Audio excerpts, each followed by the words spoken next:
atau Pilpres 2029. Terkait dengan siapa yang menjadi calon, Pak Sekjen tadi sudah menyampaikan. Saya kembali menggarisbawahi bahwa kami memiliki satu prosedur di internal Partai Buruh yang memang itu dilakukan secara bertingkat. Dari bawah dulu kita minta masukan, yaitu dipertemukan di Rakernas, lalu kemudian ada serangkaian proses lain, ada rapat presidium dan seterusnya, yang pada akhirnya nanti Partai Buruh akan menetapkan apakah Partai Buruh akan maju sendirian ataukah Partai Buruh akan berkoalisi. Kan jabatannya ada dua, presiden, wakil presiden.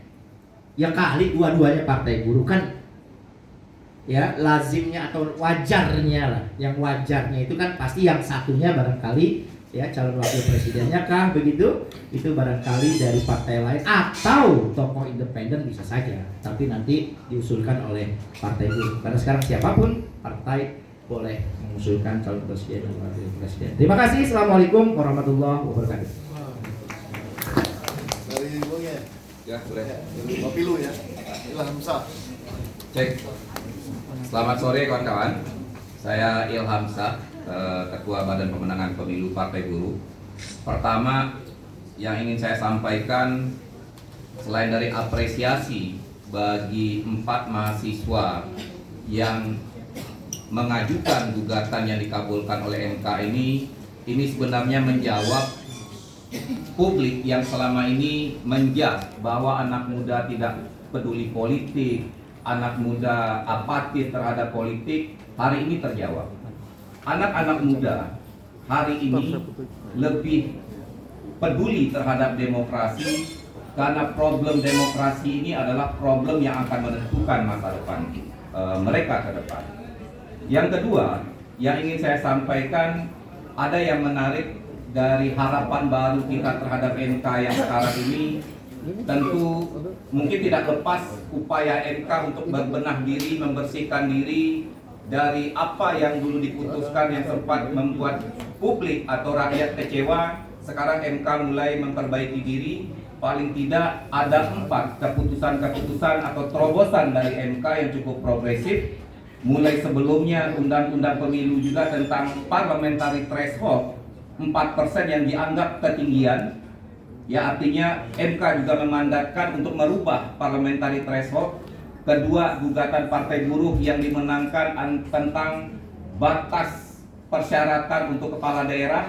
Yang ketiga, gugatan Partai Buruh juga terkait Undang-Undang Cipta Kerja, 21 pasal dalam klaster ketenagakerjaan itu juga dibatalkan oleh MK. Dan yang terakhir, tanggal 2 kemarin MK juga menghapus batas presiden threshold, sehingga semua partai politik itu bisa mengusung presiden dan wakil presiden. Tentu ini adalah kemenangan demokrasi bagi kita. Tentu kita punya harapan bahwa demokrasi masih punya ruang dan kesempatan untuk terus memajukan.